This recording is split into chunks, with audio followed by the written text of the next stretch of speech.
हाँ, कांग्रेस नेता रहे हैं, फिर बीजेपी में चले गए, फिर पार्टी अलग बना ली, फिर से कांग्रेस में आ गए, अब बीजेपी में हैं। तो वेवरिंग टाइप के हैं। अगर काम करवाना चाहते तो टिक के किसी भी एक राजनीतिक दल में अपना भविष्य भी सुरक्षित रखते और अपने क्षेत्र के लिए कार्य भी करवाने का काम करते। अमित शाह जी से उनकी मुलाकात कोई पहली बार नहीं है, अक्सर वो मिलते ही रहते हैं। ये बाबा बिश्नोई के लिए भी मंत्री पद की मांग कर रहे हैं कि उनको मंत्री पद देना चाहिए हरियाणा में।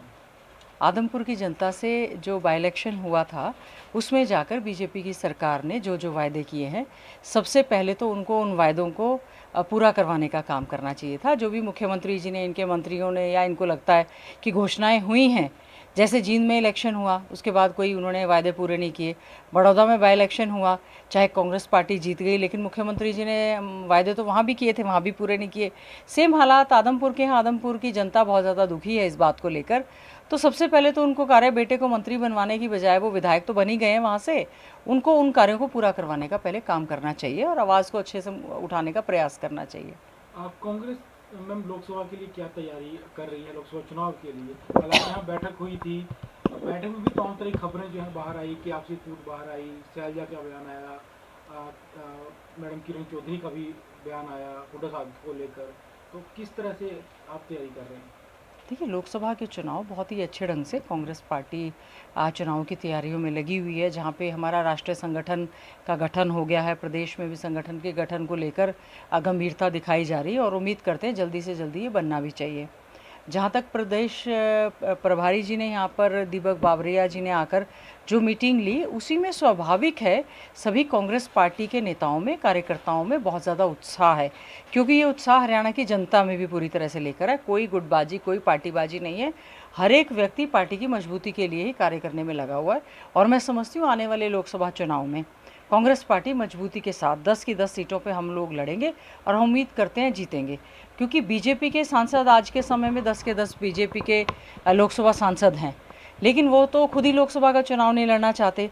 और जनता जब वो फील्ड में जाएंगे, उनसे हिसाब किताब पूछेंगे, हम भी पूछेंगे कि 4-5 उनके राज्यसभा के हैं और 10 के 10 लोकसभा। एक प्रोजेक्ट सिंगल एक प्रोजेक्ट वो बता दें कि उन्होंने केंद्र की सरकार से यहाँ पर वो लेकर आए, तो उनके खिलाफ बहुत ज़्यादा खिलाफत है। और वो ज़्यादातर वैसे भी मैं समझती हूँ कि उनकी बहुत ज़्यादा बैड परफॉर्मेंस रही है, उनके खिलाफ एंटी इनकम्बेंसी बहुत ज़्यादा है।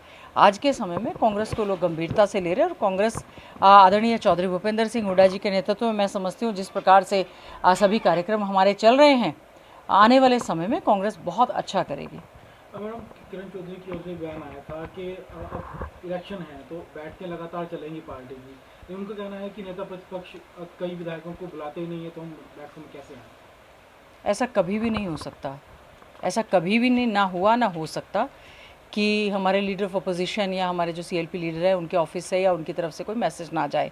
हम लोगों को भी रूटीन में मैसेज आते हैं, डेट आती है और हम लोग अटेंड करने चाहते हैं। बात उन्होंने स्वीकार, उन्होंने कहा कि व्हाट्सएप कर दिया जाता है, लेकिन जब वो खुद नेता प्रतिपक्ष थी तो वो खुद सबको फोन करके पर्सनली बुलाती। देखिए, ये कोई विषय नहीं है, ये मीडिया में इस तरह के कभी आप उनके बयान ले लेते हैं, कभी किसी के। बात ये है, चुनाव का समय, सभी को मिलजुल कर ये चुनाव लड़ने की बात करना चाहिए। और अगर मीटिंग है तो आपको किसी भी तरह से कोई इन्फॉर्मेशन मिले तो आपको अटेंड करनी चाहिए, अपने मुद्दे रखने चाहिए, ना कि मीडिया के बीच में जाकर इस तरह से बयानबाजी करनी चाहिए। वो भी सीनियर लीडर हैं, सब चीज़ों को समझती हैं और कांग्रेस पार्टी की मजबूती के लिए सभी को करना चाहिए। और जहाँ तक आदरणीय चौधरी भूपेंद्र सिंह हुड्डा जी की बात है, वो तो स्वयं, आज तक हमने नहीं सुना कि उनका फ़ोन किसी पीए ने या स्टाफ ने उठाया हो। स्वयं फ़ोन करते हैं, स्वयं फ़ोन उठाते हैं, उनका भी अपना बिजी शेड्यूल है। दूसरी बात, हम सभी नेताओं को एक मंच पर बजाय एक दूसरे के ऊपर इस तरह से करने की बजाय, कांग्रेस पार्टी बहुत मजबूती के साथ आज हरियाणा में पूरी तरह से मजबूत है। यही सबसे बड़ा कारण है कि चाहे बीजेपी के नेता हों, चाहे जेजेपी के नेता हों, चाहे आम आदमी पार्टी के नेता हों या कार्यकर्ता हों या उनके पदाधिकारी हों, वो लगातार कांग्रेस पार्टी को ज्वाइन करने का काम कर रहे हैं। मैडम, हालांकि कांग्रेस ने अपनी तैयारी भी शुरू कर रही है, कांग्रेस पहली बैठक हुई है प्रभारी की अध्यक्षता में, लेकिन भाजपा ने तो रैलियाँ शुरू कर दी हैं। पूरा जून का महीना पूरे प्रदेश में उनके जो राष्ट्रीय नेता हैं वो लगातार उन्होंने रैलियाँ की हैं, यानी तैयारी जो है भाजपा की ज़्यादा तेज चल रही है कांग्रेस के मुकाबले। आपका प्रश्न ही गलत है। हमारा तो जब से बीजेपी जेजेपी की सरकार बनी है और पिछले टर्म में बीजेपी की सरकार थी, लगातार हम लोग विपक्ष आपके समक्ष कार्यक्रम जो है हमारे चल रहे हैं। हमारे 8 लोकसभा क्षेत्रों में जो है विपक्ष आपके समक्ष कार्यक्रम बहुत बड़े लेवल पर हो चुके हैं। बीजेपी ने तो अब तैयारियां करनी शुरू की हैं, हम लोगों ने तो कंप्लीशन पे आ गए हम लोग। अभी 9 तारीख को हमारा भिवानी लोकसभा क्षेत्र में विपक्ष आपके समक्ष कार्यक्रम है। पूरे प्रदेश भर में हमारा हाथ से जोड़ो हाथ कार्यक्रम जो है बहुत कामयाबी के साथ हर गांव, हर शहर, हर गली मोहल्ले में हमारा ऑलरेडी ये कार्यक्रम जो है चल रहा है। आदरणीय राहुल गांधी जी की यात्रा जो है कन्याकुमारी से लेकर श्रीनगर की 3700 किलोमीटर की यात्रा जो है, लोकसभा के चुनाव डिक्लेयर होने से बहुत पहले हम लोग पूरा का पूरा देश, जिसमें सभी राजनीतिक दल, सामाजिक संगठन और दूसरे लोगों ने उस पार्टी को ज्वाइन करने का काम किया। हम लोगों ने बहुत थम्पिंग मेजॉरिटी के साथ जो है कर्नाटक का चुनाव जीतने का काम किया। हम लोगों ने बहुत ही थम्पिंग मेजॉरिटी के साथ हिमाचल में चुनाव जीतने का काम किया। और सबसे बड़ी बात, चुनाव जीतना ही केवल एजेंडा नहीं है, चुनाव में किए गए वायदे कांग्रेस पार्टी की प्रायोरिटी पे रहते हैं और पहली कैबिनेट मीटिंग में उनको पूरा करवाया जाता है। आप बीजेपी के नेताओं से पूछना, ही रैलियां तो कर रहे हैं बीजेपी के नेता, केंद्रीय मंत्री, होम मिनिस्टर जो भी आते हैं वो देखे क्या जाते हैं, प्रदेश की बदहाली देखते हैं, उस पर भी कुछ नहीं बोलते। हर जगह उनका विरोध प्रदर्शन हो रहा है। जहाँ तक पंचायतों की बात है, सरपंचों के साथ उन्होंने क्या व्यवहार किया, कर्मचारी लगातार ओल्ड पेंशन स्कीम को लेकर धरना प्रदर्शन कर रहे हैं, व्यापारी धरना प्रदर्शन कर रहे हैं, बेरोजगार युवा, बेरोजगारी में हमारा हरियाणा प्रदेश नंबर 1 है। तो आकर बताएं तो सही, आते तो हैं, भाषण देते हैं, चले जाते हैं, प्रदेश के लिए कर क्या रहे हैं।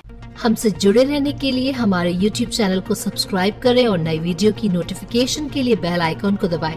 अगर आप ये वीडियो Facebook पर देख रहे हैं तो लाइक जरूर करें और ज्यादा से ज्यादा शेयर करें। धन्यवाद।